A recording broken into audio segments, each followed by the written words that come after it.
Welcome to episode 9 of the Local Lab podcast, where we interview the extraordinary within the ordinary. Just for the podcast starts, I would like to thank our official sponsors, Apeiron Clothing, who have kindly given me the brand new AW 2023 hoodie, along with many other good golf clothing to wear for the podcast future.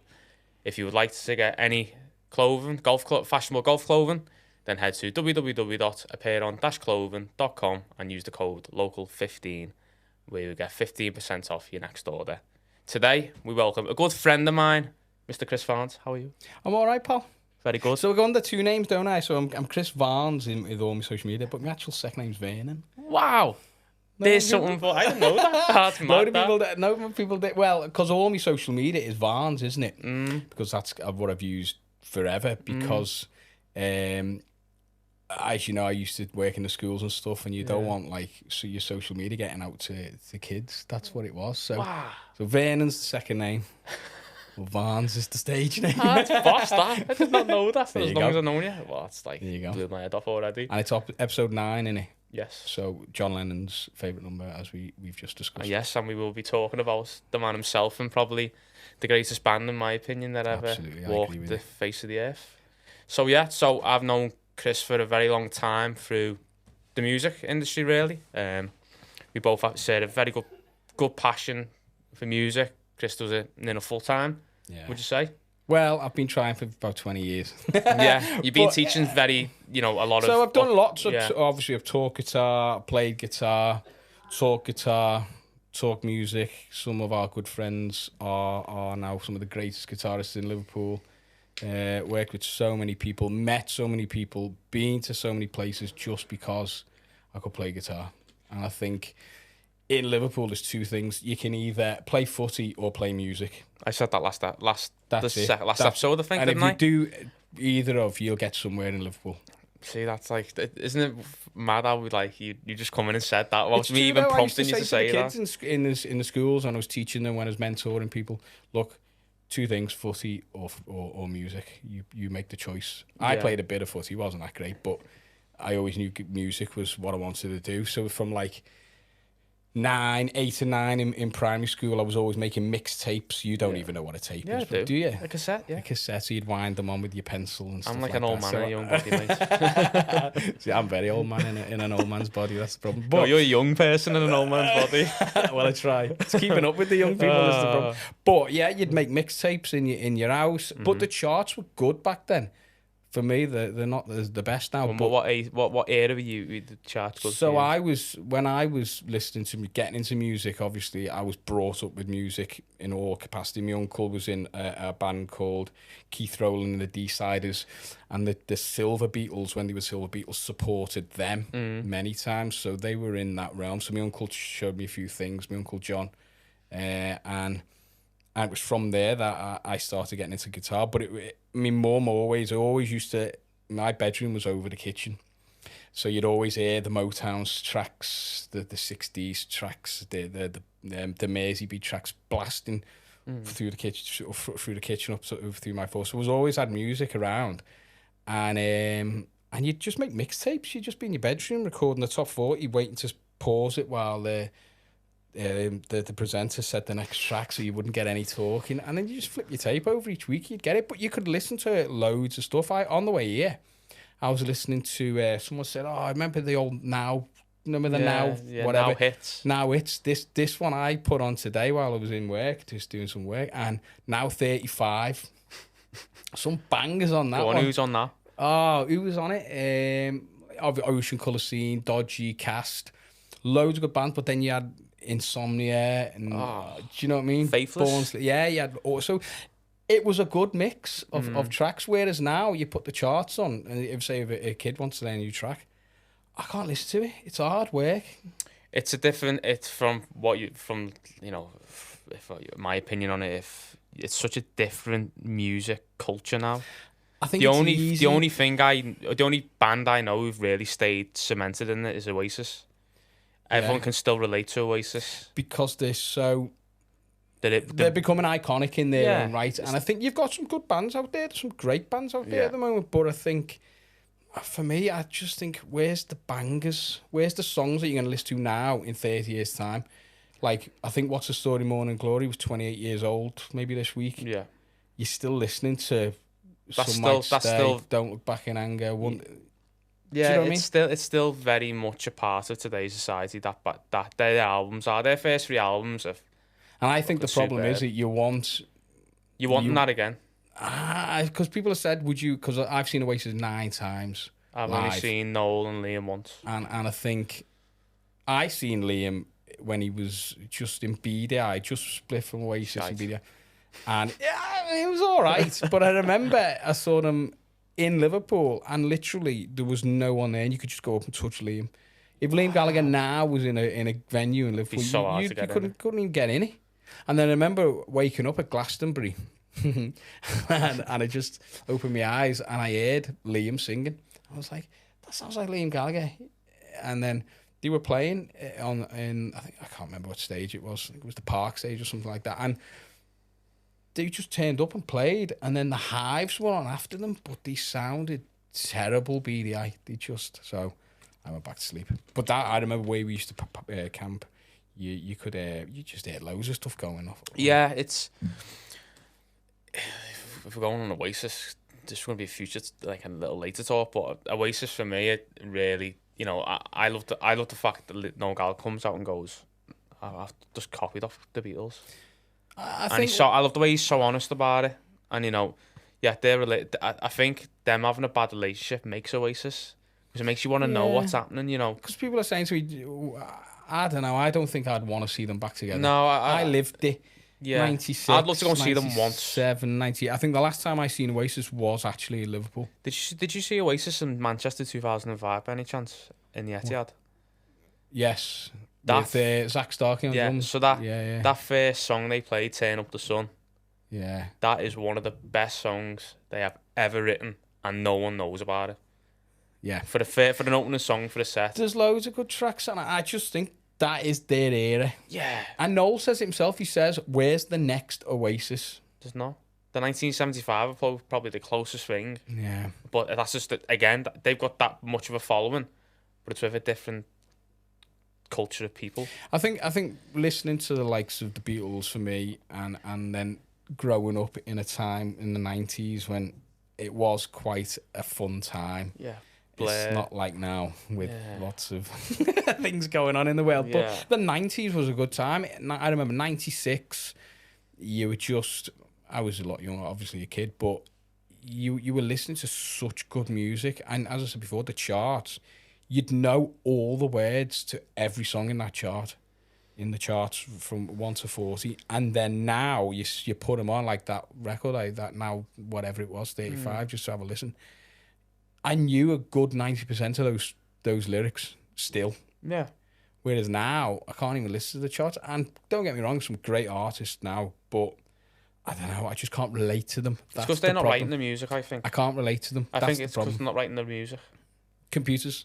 Yeah, and do you know about the two lads who are behind the scenes? Like the lads, there's two lads. I heard there's two lads from the UK who live in Los Angeles now, and they wrote like songs for like the top pop stars, and they're always credited at the writing bits really? of the and you go, wow, so you've not even That's why they're living in LA, and you're like, yeah, but you're like, it takes away the fact. That's why I think I can resonate more with like the Oasis and the Beatles, because that's pure music. They wrote that music coming out of them. You know, I work in the Beatles industry now at Strawberry Field, and people always come up to me and ask about John Lennon and stuff like that, but as he was a kid who had a bad upbringing, like Oasis. Broken, weren't he? Yeah, he was from a home that his mum wasn't there. She died when he was young. His father wasn't around as much, and he grew up with his aunts. And he just played music. Paul McCartney was the same. He lost his mum when he was very young. So I just think certain things happen to musicians that makes them what they are. And I think, you know, Noel Gallagher is a very clever man. I think growing up in a council estate in Varnes in Manchester, I think he just stumbled on something. He just stumbled on a sound, and it was a youth movement, like that 90s youth movement. I've never seen anything like it. But I think that they built a lot of it up as well. Like when they released Be Here Now, I remember they were on the wave of they'd just done Nebworth, Main Road. They were just flying as a band. They were selling out world tours by that stage. And I don't know, do you think, I'll ask you, if they never fell out, do you think they'd still be going kind of the capacity they are now? Do you think they'd dip like the massive bands in Stereophonic, Social Scene? They've dipped the momentum now, so you can get tickets like that for any of these bands. I think they would have been in that lane where, you know, they don't have to do it every year. They don't have to come release records. But I think Noel Gallagher's High Flying Birds first album would have been an Oasis album if they were still together. He was probably writing. He was writing the album for Oasis, and then he went, I've had to take this on. Like if anyone's not watched the Oasis documentary, the where it led up to Nebworth, you know, he said, you know, it got to a point where Liam was refusing to sing because then I had to come up. So I think that it kind of suits him. And then that, if you listen to that first album and you try and listen to it in the mind of an Oasis fan, it just sounds like 12 Oasis tracks. Yeah. And it's like, if I had a gun, you can imagine Liam Gallagher singing If I Had a Gun. But he's singing. What AR is one then? So obviously Liam Noel fell out, apparently. Apparently, yeah. But if Liam on tour now stopped singing Noel songs, do you think that would affect his crowd? Of course it would. A lot of them. Do you think people are going to see Oasis tracks because they think it's the closest thing they'll get to Oasis? Yeah, he's the lead singer, innit? You know, it does. From a musician's point of view, it sounds nothing like Oasis. They don't use the same. No, the same gears. The same gear, you know. The gear is different, but I think he's singing Noel songs. Yeah, and he's paying Noel to sing them songs. Exactly. Through royalties. So Noel, it's a win-win for him. It's a win-win because, you know, the tracks that you'll be listening to them in 20 years' time. They'll be relevant for the rest of, like the Beatles will be relevant for the rest of the time, and I think Oasis will be. I just think it's two bands which have just found the lane quick. Yeah. Found their audience quick, and they know now. Noel Gallagher knows now. Have you watched that pedal show? What he done? Yeah, recently, yeah. You know, as a fan, when he starts playing Cigarettes and Alcohol on that Les Paul, and I go, oh my God, that sound is just insane. I just going through a wham, wham, and but he did things easy. It wasn't all pedals and stuff. It was sound. It was just raw noise, wasn't it? And I think that's why, if you play music, you kind of relate and go, wow, that's so. But yeah, if you see, there's a new exhibition just opened in Liverpool, and it's got Noel's guitars in. Never seen in the British Music Experience. It opened last week. I think it's so many years of Epiphone. But those guitars, I saw those guitars a few years ago in Manchester in an Oasis convention. Is it the Riviera? So yeah, so you got the Union Jack, Gibbs, Epiphone, like the Sheraton looking thing, and then you got the Les Paul that he played. I think it was Supersonic. Oh. So they're all there. They're in Liverpool. You can go and see them. But I don't know. I just think if there was two bands you could listen to forever, would you choose Oasis or the Beatles? You have to choose one band. Jesus. I'm asking you now. I know, yeah, this is great, this. God, that's such a tough one. I'd go Beatles 100%. Yeah, I think if the Beatles didn't exist, then Oasis would never have existed. So you kind of got to look at it that way and go, you know, I think So I'll ask. We'll keep asking each other questions here because I'm loving this. This is the podcast. So one of my favourite Beatles songs. We'll go early Beatles when they were wearing all the cat wigs. Okay. We'll go mid Beatles when they started smoking weed, and then we'll go to the last one when they started like going, this is getting on my nerves now. So my early one is either All My Lovin' or Yesterday. As favourite tracks. Okay. Or Twist and Shout, because Twist and Shout's an absolute belter. The middle track, oh God, I like Revolution as a middle track. Revolution or Revolution 9 though. Yeah. So you want Revolution, and then Don't Let Me Down for me. Don't Let Me Down's a banger. It's just such a well written song. You know, have you ever tried to write music?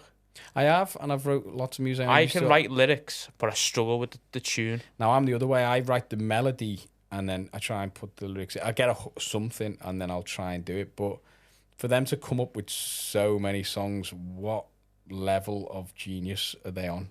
Did you watch the Get Back documentary? Yeah, I did. I enjoyed and it. it's unbelievable how they just come up with a song. I enjoyed two moments the most. And I spoke to Julia Baird on this, who's John Lennon's sister, recently about, and she said her favourite moment, and I agreed with it, was the actual rooftop, because that was just them playing, and that's what it was all about. Because when they went to Hamburg, we were crafting, they were building the skills. Then they came back to Liverpool, and they were the major artists by that point. But it was all about the raw playing and the "Don't Let Me Down" and "Get Back." But the rooftop, and then when Paul came up with "Get Back," you could just see him, his brain, the genius that is Paul developing out of a bass guitar, playing the dim dim dim dim dim. Yeah,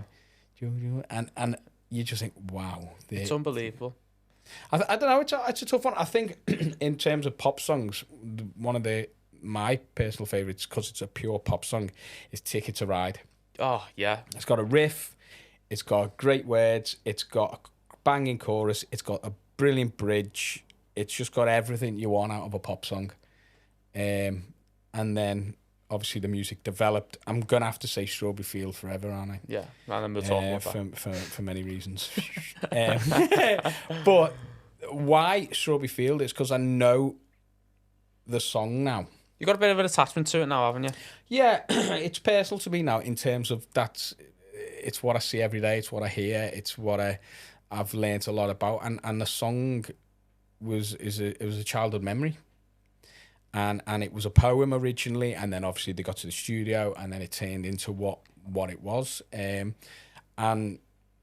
according to people I've spoken to, close to John Lennon, it's not what it should have sounded like in his head.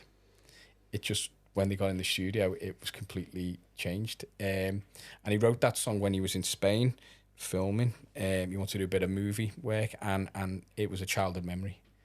And to be able to do that from your mindset as a child. But as I say, his life was always drawn to songs about his youth, like "Help." Oh my goodness, that was just like a cry for help publicly, because these lads were exploited at the end of the day. They were 4 lads from Liverpool who were 17, 18. Yeah, they went to Hamburg, and then they came back, and then look what they achieved in 8-9 years. Yeah, really. 63 is when they really kicked off, weren't it? 62 to 70, yeah. 69, 70. To write that many songs, to globally change pop culture, and to change music, not only just recording, but just culture, clothing, everything, without internet. Yeah. Purely sales of records.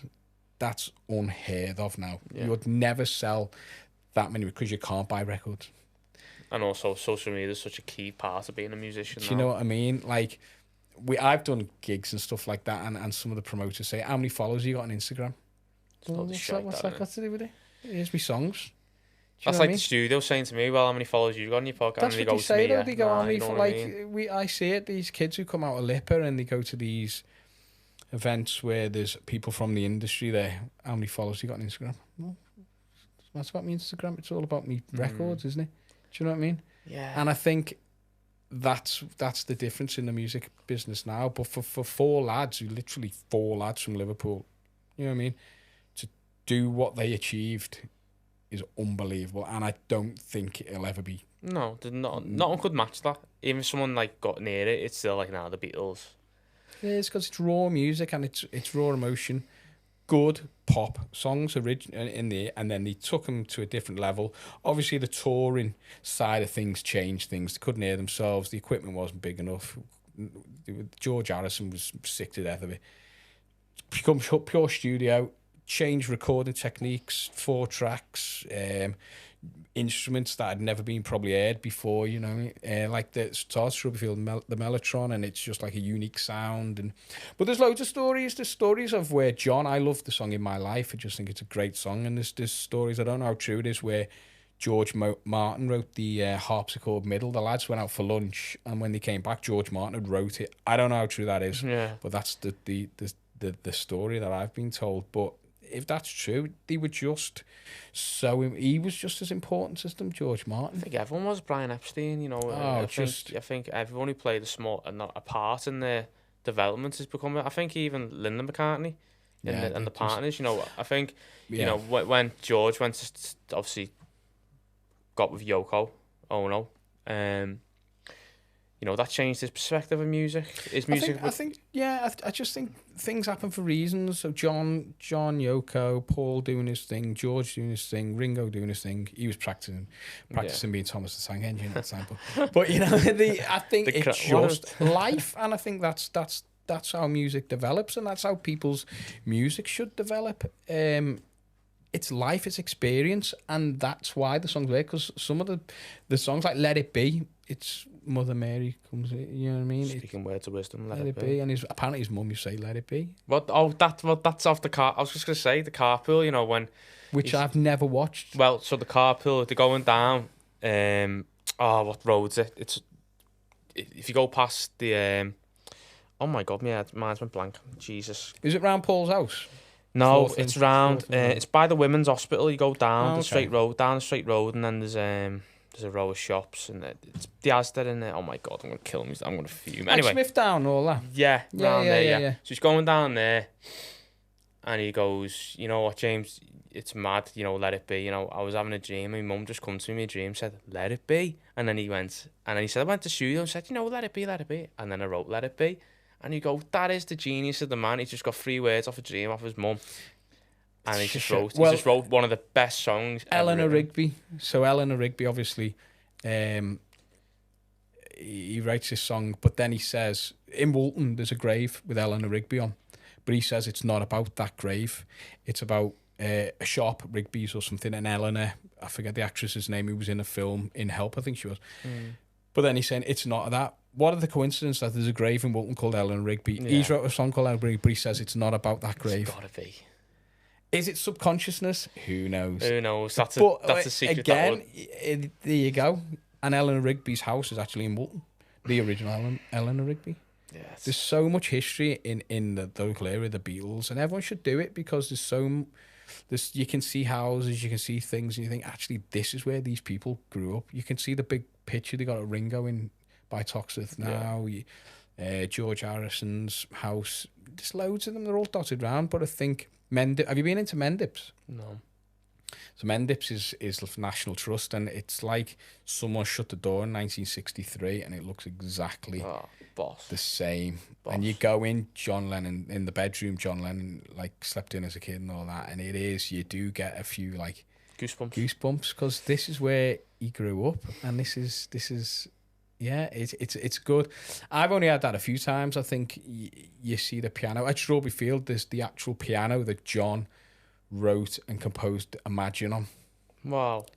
So you can see this piano that was bought by George Martin's estate, George Michael's estate. Sorry, he was no longer with us as well. But it's the actual piano that he wrote Imagine on, and I probably loads of songs. And you can see the cigarette burns on the ends of the piano where John used to put his cigarettes and play and. Still like you get a few goosebumps when you see these things because it's iconic music history. Yeah. So Strawberry Field. Oh yeah. So how did you get involved? How did you get involved? Strawberry Field. So obviously I'm a musician. Yeah. I've spent my life playing music. And then COVID came. Now I was with you a couple of days before the lockdown. Yeah. In a different situation, but we won't mention that. But we knew we were locking down, and I honestly thought, and I think I said to you, we'll be out in a couple of weeks.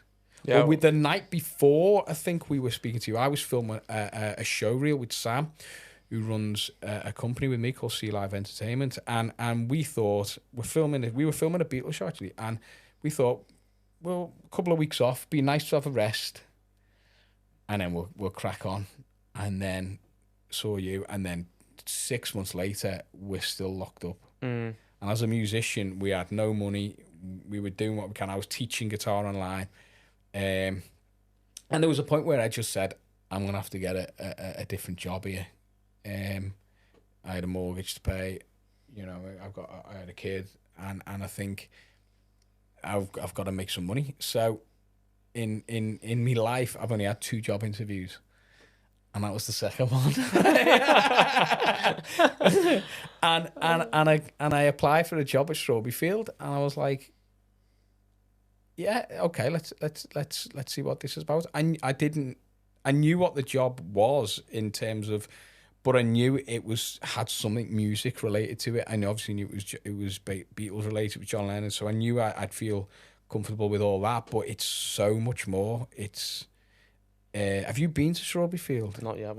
It's just like I work there every day, and you see these grounds and you see what they do in there. So predominantly what they do at Strawberry Field is there's a visitor experience, there's a cafe, there's a shop, there's loads going on, but they help young adults in Liverpool, 18 to 25-year-olds with barriers to employment. So it could be anxiousness, it could be literally confidence, autism, ADHD, whatever. If you've got a barrier, and all the commercial money that Strawberry Field make through the Steps to Work program goes to fund the Steps to Work program.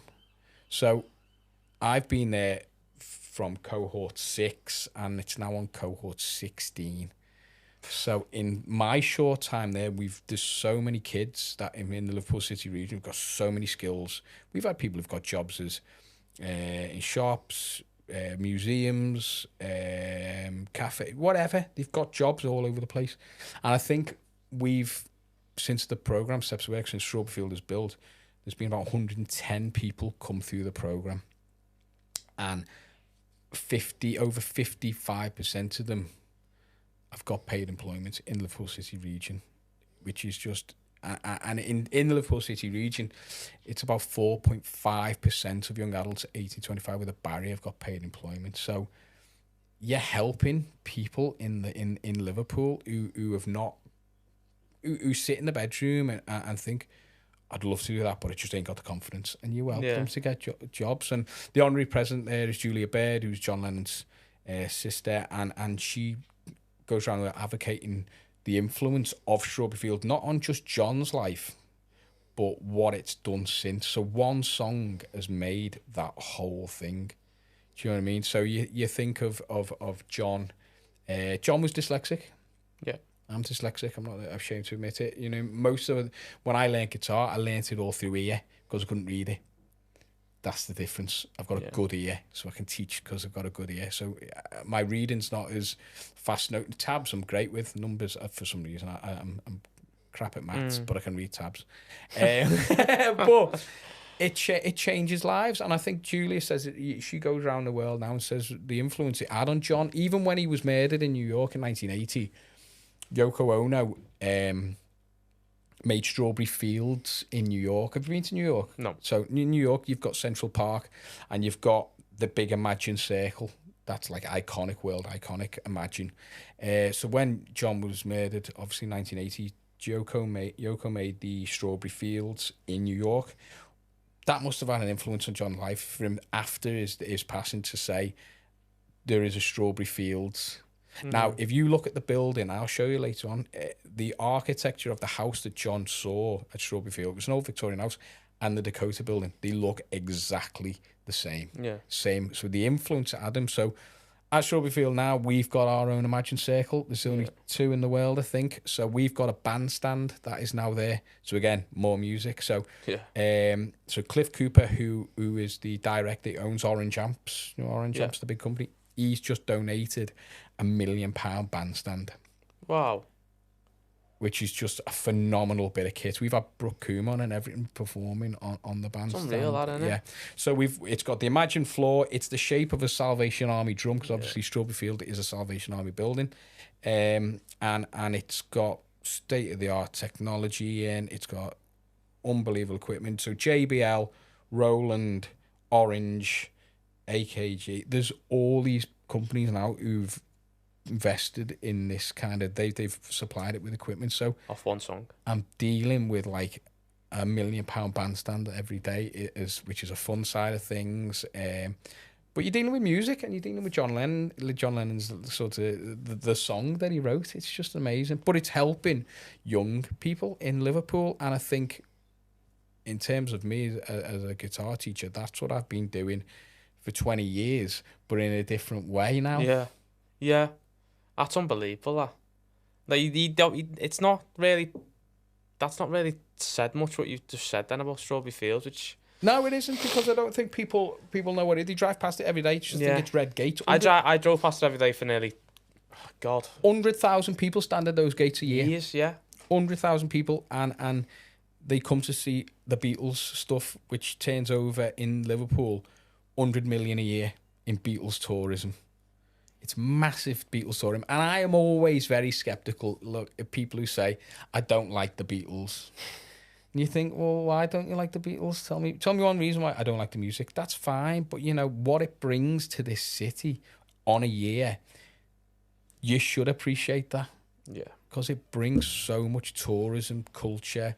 Look, if it wasn't for the music heritage, do you think we would have got Eurovision? No.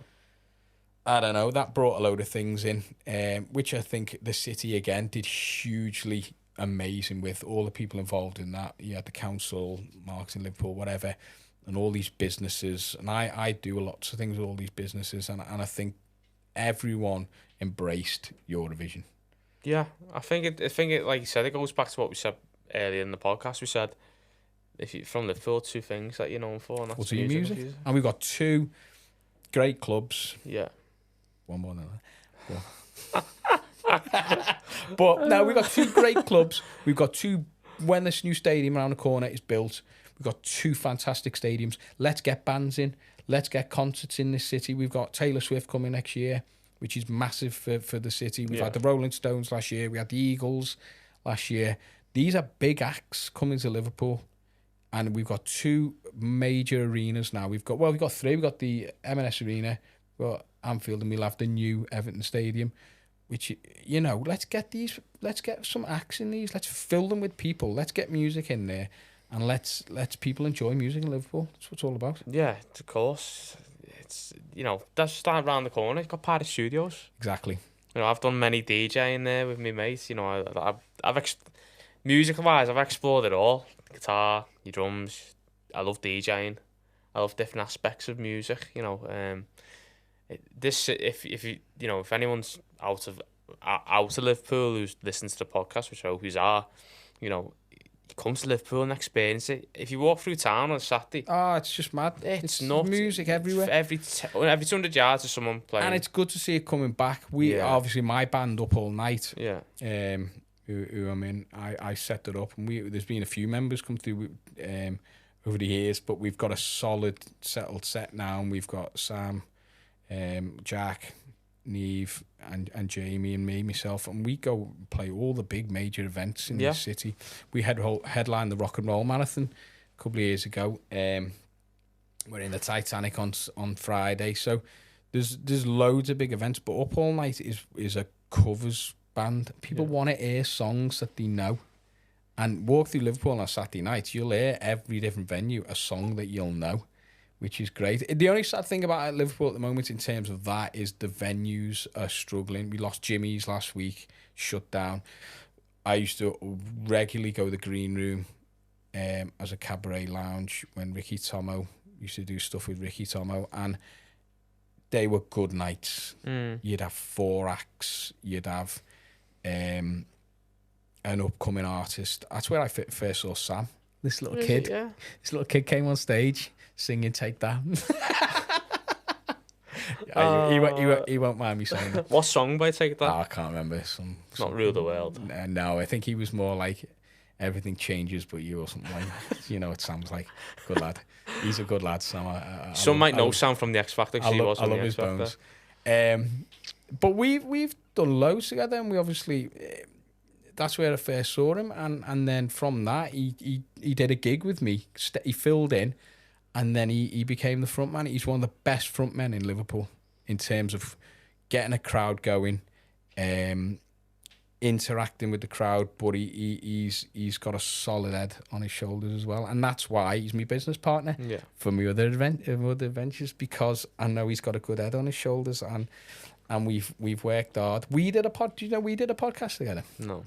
We did a podcast in the lockdown. That was our lockdown. We set it up because we were like, what the hell are we going to do? We're musicians. We've both now technically unemployed because there's no acts. So let's just do a podcast just to keep our acts relevant. So See Live Entertainment is an agency. I don't like to call it an agency because it's more, we have our friends. So I set it up because I was putting acts out every weekend all over Liverpool. Good acts.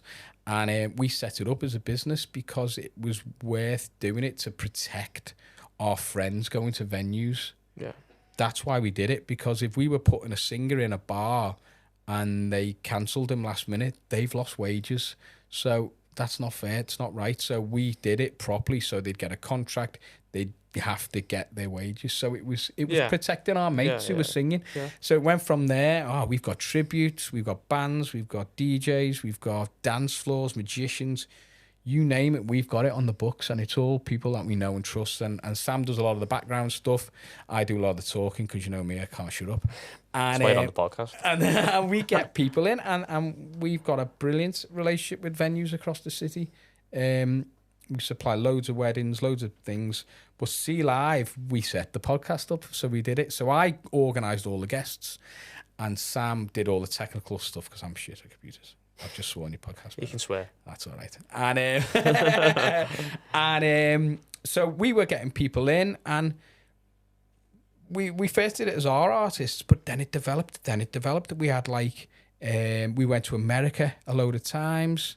We had big country artists on. It was just really fun.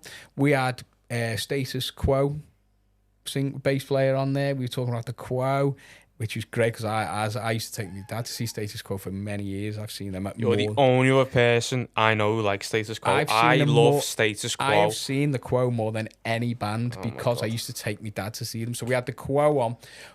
One of the best ones and the scariest podcast I did was Steve White, who was the drummer for Paul Weller. Oh, yeah.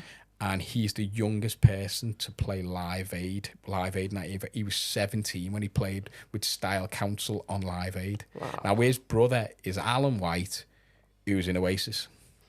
Oh yeah. So both two brothers were drummers, but he was telling me, it's on our podcast, that they just played a festival. He hadn't seen Alan for months, and they went in a van, and Liam goes, listen to this new record. It's our new record, and it was What's the Story, Morning Glory. Oh my god! And it was the first time they were all in the van, and he just said, "And this is gonna be unbelievable record." He said, "You've got a banger," and there you go. The rest is history. Wow, it's mad. So he was of Style Council. Then he was Paul Weller's drummer. Played on all the big Paul Weller tracks. But he's an unbelievable drummer. He's amazing. You've had a lot of music heritage, haven't you? It is music heritage. Yeah, you just meet people, and do you know what? If that wasn't for me playing guitar, I don't think I'd met or been to all these people, because music has opened all these opportunities for me. I'll admit I'm not the cleverest person in the world, but I can play a plank of wood with 6 strings on. Do you know what I mean? And that's.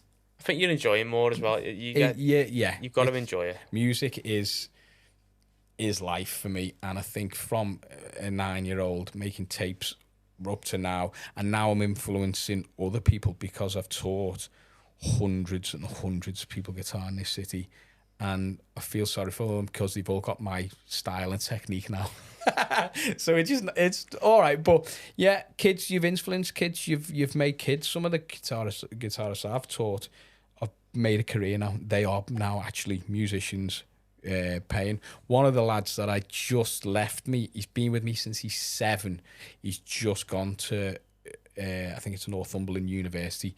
Years with me. Literally years. And it's like giving your children away, some of them, knowing you've been with you for 10, 12 years you've been teaching. Seen them develop.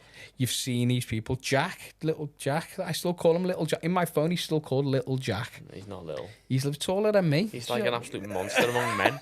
But he's in my phone as Little Jack because when I first met him, he was this tiny little kid, and his dad brought him to one of my guitar clubs and said, "Can he come and learn guitar?" And he was too young, and I was like, "Yeah, just bring him." Because I think he was 14 and he had to be 16 to actually do where I was doing it. And I was like, just bring him because he's keen. Yeah. And look, he's now the guitarist in my band. Yeah, and I don't want to say it, but he's probably a better guitarist than me now. Would you? I'd probably say it. But Ian, don't, you edit that out. Mr. Doolan, that is amazing. But he's a class lad and he's a great musician. Yeah. He's got one of the nicest Telecasters I've ever seen. I know he has got a nice array of guitars, and his pedal board is just like the mothership. So when we're in the, do you know what I mean? Pedal board, if you don't know what that is what makes the guitar sound amazing. He's got more pedals than I've ever known anyone in there. But he's a good lad, and they're all good. They're all good. Jamie, the drummer, one of the best drummers in Liverpool. You link with the Ambition though as well. I used to. Scott was on here a few months ago, wasn't he? Or a few weeks ago. Yeah, Scott, unbelievable guitarist. I stepped in for them as well. What did they call themselves? The Ambition. No, we did a few cover things as well together. Just to they were the Ambition, but we did something else. I can't remember. But the Ambition, you know what? They could have been one of the best bands in this city. He says they couldn't have been in my podcast. I think they could have been. I said that too. I seen something in them. The problem with the Ambition was they grew up. Yeah. They grew up as people and they developed. So these little kids then started to. It was like I had a group called the Babyface Beatles, didn't I? Did you? Yeah, the Babyface Beatles. I wasn't in it, friggin' hell. All face Beatle. But they were kids that I taught all the harmonies, all the guitar parts, all the things. We played the Epstein Theatre, the Philharmonic. We played Ken Dodd's 80th birthday. We were selling out venue. I was paying kids. That was because it was a gimmick. You know what I mean? One of them was Ricky Tomlinson's grandson, who's a fantastic guitarist now. But they were in there, and I warped their mind to love the Beatles, and they appreciated how good the songs were they were playing. But they played all over Liverpool doing stuff. Kids, just shows you. Yeah, it's amazing. The power of the Beatles. The power of the Beatles, yeah. So we touched on it slightly earlier before. You know, I've only started writing music very recently. Are you rewriting now? I'm rewriting now, yeah. Okay. How's it going? It's like I said, lyrics wise, just come to me. I find a word and I'll just do a mind map and then I go, right, ding, ding, ding, there you go, there's your song done. Got like 5 written now for songs. You're going to record them? And I can't get a tune to any of them. I'm not stepping in. Oh yeah, you are. It's mad. It's like, you know, whenever I talk to people about it who play music, they go, well, that's weird because I know I have a tune and don't have any lyrics. I'm like, well, I can write the song so easy. I want to see kids now. I want to see, and people who are writing music. I would see it in schools. Enjoy. Yeah. Because you go to some of these gigs, oh my God, you just need to smile. Yeah. Enjoy what you're doing. I think that's the pressures of the modern day though as well. I just think, like, come on, you've got obviously a brilliant artist. You've got a great voice. You can play music. You're great. Just smile, will you? Come on. Enjoy yourself while you're on stage. That's what music's all about. Yeah. You just need to let themselves go and smile. I think that's why, again, I know it's coming back to the Beatles a lot, but they enjoyed themselves. The screaming, the songs. Don't take yourselves too seriously, because if you do, then you're knackered, because you've got to enjoy the music that you're performing. And I know you want to create a persona and an image and all that. Great. But look like you're having a good time. Yeah. At least. Yeah. I've always had a good time whenever I'm performing. You always wink at someone. I'm always winking. I'm doing something. I was doing stuff the other night in the studio, and Jack was like, "Will you stop that?" I think I was dancing. Right, a new film. But you know, enjoy yourself, because although you're a talented musician and all that, blah blah blah, showcase you're having fun. Yeah, that's why the cabaret scene. I grew up with the cabaret scene in terms of Saturday night, Sunday night, you'd be in the labour clubs and you'd see a singer. You're having a great time.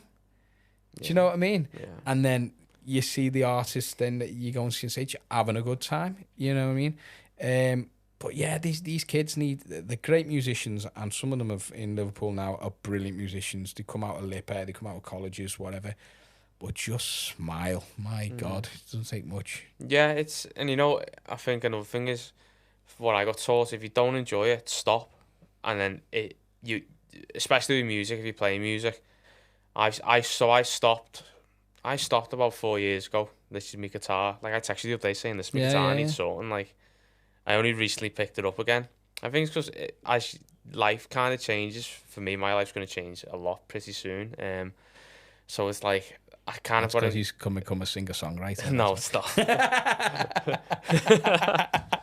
I wish. You know, it's more like he's gonna write the holy grail of the write sixth song, Oasis, and then that's it. Oasis, who the fuck are you? Just play a CR9. You'll be alright. So yeah, I've kind of like, as you grow up, you get more and more opinionated, don't you? And I think, you know, so a song I wrote called Commoner, and it's about just the ordinary people. You know, a line I use in my podcast, we interview the extraordinary and the ordinary. You know, that's come from a song that I've written. Oh, really? Yeah. So like one of the verses in the songs I wrote is, you know, the House of Commons with not a commoner in sight. That's the first two lines of it, and I go, okay. That's kind of catchy, that. Yeah. You know, but it's trying to find a kind of tune to go with it, because I think, you know, it's a political song base, and I think the first thing I think of is like a Jamie Webster or someone. Well, yeah, Jamie Webster was on our podcast, lovely lad, and he was an electrician. He was saying on it, and look, he's found a market. He's found obviously a lot of the Liverpool boss stuff projected his career when he was doing that, and he used to put kids in there for the kids boss nights. Little Charlie used to do with me, but he's now took that on and as the mantle and turned his. But he's writing songs that appear for the normal person. Yeah, who's living in a world of struggles, and he understands that, especially from Liverpool. Yeah. You know, again, one of the things people. I said it last week. I said in my Q&A last week. I said last episode even. You know, we got slated as Liverpoolians collecting plastic bottles for money at a European football game, and people from like different parts of the UK going typical Scousers, and you go, you know what I mean? It's like, and I think that's only from people in this country. I think if you speak to someone in America from Liverpool and they go, the Beatles. Exactly. I spoke to a fella the other week, Dennis, and he was a producer in America. Came over to England on his holidays. He was doing a bit of a tour, and some of the stories he had. He produced Chuck Berry, Roy Orbison, Patti LaBelle, just a host of names, and he was just saying Liverpool's the greatest city I've ever been to. Yeah. And I've stayed in contact with him, and he sent me a list of these guitars, and I swear to God, I've never seen. Must be $250,000 worth of guitars. He's got that. He sold them all off, and he's got about 5 left. But the list, some of them like a 1930s Martin and stuff like that, and like what? It was just unbelievable, this list, and he was telling me. But he's worked with some mega people. But he came to Liverpool, loved it, and I think if you find a lot of it is obviously taken from football fans. That's, you know me, you go to away games, Liverpool fans away. Last away game I went to was 4-1, 2015 when Jurgen Klopp's over. I got stones thrown at me. Exactly. So it's the interpretation of it. But look, Liverpool's one of the most welcoming cities in the world. Come to Liverpool. I would say come to Liverpool.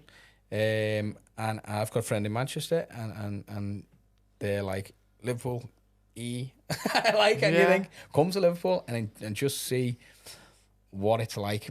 All those people who came to Eurovision have got a totally different perception now of Liverpool than they had before they came to Liverpool. And I think it's got so much culture, so much history, so much restaurants, bars, so much that this city can offer the Northwest. And after the capital of culture and stuff, look, that stuff with the Giants and stuff like that, only Liverpool could pull that off. pull something as mega of that. And even when like a sporting event like Liverpool win a cup, you can't get in the city centre. Do you know what I mean? Yeah. I think we're just good at doing stuff. Yeah, we are. I think is it a jealousy thing? Probably, I don't know. yeah. I think, you know, Creamfields. Did you go cream on the waterfront? No. Oh my Jesus. I went and I had the best time of my life. You're on the waterfront, you know, Beatles statues are there, you know, and you listen to like 90s house classics. Yeah. And you just like everyone's having a good time. The weather was perfect. You know, Liverpool could only pull that off. That's what we're like. We're all about this city, and I think that's why the musical heritage is so popular. And that's why, again, people say, I don't like the Beatles, and you think, oh, there's a statue of them on the front. There's a statue for a reason. Yeah. There's a Brian Epstein statue for a reason. Yeah. You know what I mean? It brings people into the city. We've got a massive cruise terminal there, which brings thousands and thousands of thousands of people to the city who are spending money in the city. And part of that is because they want to see the Beatles' heritage. Yeah. And I know you've got to leave the city to see that. There's more to the Beatles than Matthew Street and the Cavern. Yeah, massively. It's go out and see it. Go to the houses. Go and visit Strawberry Field. Go and see. Go on the Magical Mystery Tour bus. Absolutely. The lads on the great tour song, bus, by the way. you know what I mean? Oh. They're great lads and they look after you. But again, it just comes back to, again, how influential music is on one city. And don't forget, the Beatles were influenced by a lot of stuff from America. When they had records coming over, I think one of John's friends, dads or uncle, whatever, used to bring records over. And John used to listen to them, and that's where the rock and roll stuff came from. He was listening to Chuck Berry's, and he was listening to Jerry Lee Lewis's and Little Richards and stuff like that, and that's what made him. Well, Paul said, didn't he? Because his dad was in a jazz band. Yeah. So he said he was learning the trumpet. He said, I have to stop playing the trumpet because how can I sing while playing trumpet? Another Paul McCartney song is, we are going to go back to the Beatles because we love them. And, you know, it is. I think it kind of tells you. It comes in full circle. You'll always end up, if you're in the music side of Liverpool, to the Beatles. So Paul McCartney said, I went in to see my dad and I wrote She Loves You. So he went, she loves you, yeah. And then his dad went, son, that's great, that. But couldn't you change it to She Loves You, yes. Because of the Americanisms. And you go, that is fucking super. It's great, isn't it? And I think when you see stuff like, I was with Mike McCartney last week, and he gave me this book to have a look at, and it's some of the pictures or like his personal pictures from when they were kids and stuff. And one of the first ones you see Paul had a piece of paper wrote on the drum skin the Beatles, and it was just, where are these things? But there's a mystery bass, isn't there, missing? Apparently there's like one of Paul's basses went missing and it's never been found. One of the Hofners is missing, has never been found. Apparently it's out there somewhere. It's locked up. Someone's garage. Yeah, definitely. Or in a fucking in an car attic booty. But you know, there is so much. My next big, you know me, I'm a big Beatles fan, and obviously you see my Instagram, and I'm always posting something on Lennon or the Beatles or something. And my big next project is I'm doing a project to capture people's memories of the Beatles now. So it's not, people have wrote loads about the Beatles. I've started the process with a friend of mine who does Humans of Liverpool. Mm-hmm. And it's a great platform, just talking to individuals around Liverpool, their backgrounds, like the poor fellow we just lost who used to sing on Church Street.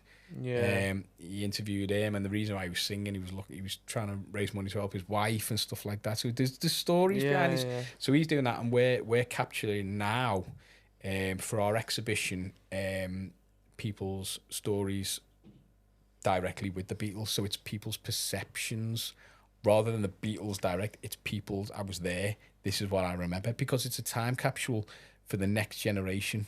Yeah. If you know what I mean, because all these people are now, they're in their 80s. Yeah. What are we gonna? Where's the stories gonna be when they're dead? Yeah. It's because they've gone. So we're gonna get our exhibition out for next year.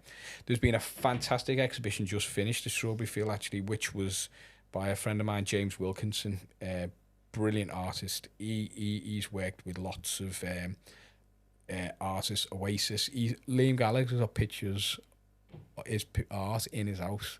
Noel has as well. He's worked with the Stones. He's done loads, but he was telling me about some of the memorabilia he's had and stuff like that. It's just fascinating, like Hendrix's guitar that he set on fire and stuff like that.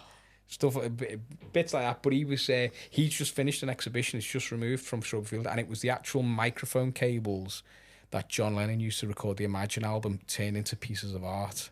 It's good, that, isn't it? It was just unbelievable. That hopefully will go on and do something.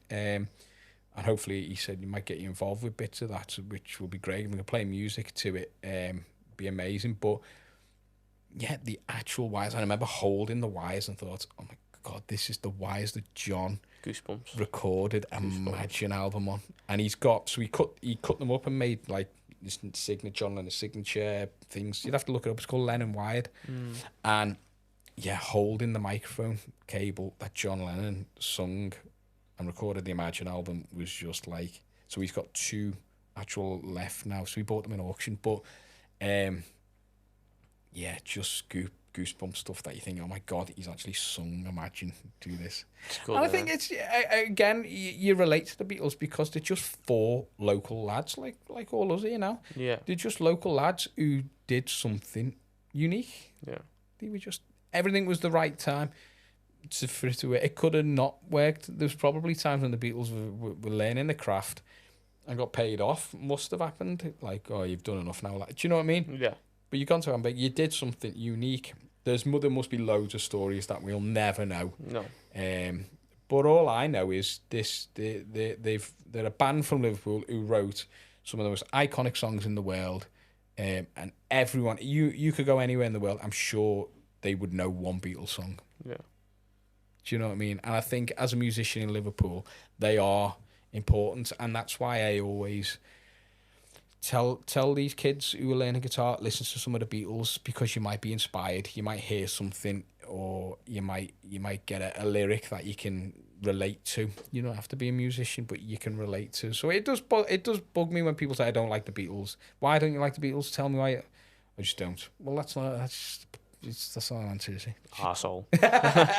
Just appreciate them. Appreciate what, you know what I mean? Appreciate that they were what made this city. Yeah, they're 4 lads who were just local lads from South Liverpool who Ringo was North, wasn't he? But they were just 4 lads who played music, and I think, and then they, as you say, they got to the end of the career where they were fed up, they'd done, and then they did more music, and after that, you had some of the greatest songs ever written. I love the Wings. Yeah, you got Wings. You had like George doing My Sweet Lord and All Things Must Pass, and then you had Lennon, who went over to obviously America, and he was doing some great stuff, and then became a recluse for a long time. He didn't play for about 5 or 6 years. He just brought his son up, which is a good thing. And then he was obviously Double Fantasy was coming out, and then he was murdered. But you know, it just shows you how they're still selling so many records. You got films being made. The Get Back film. Yesterday, the film.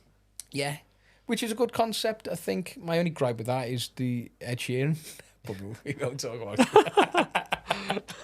Because I just think he's important to music, and he's headline Glastonbury, good on him. Do you know what I mean? He's not for me. But no.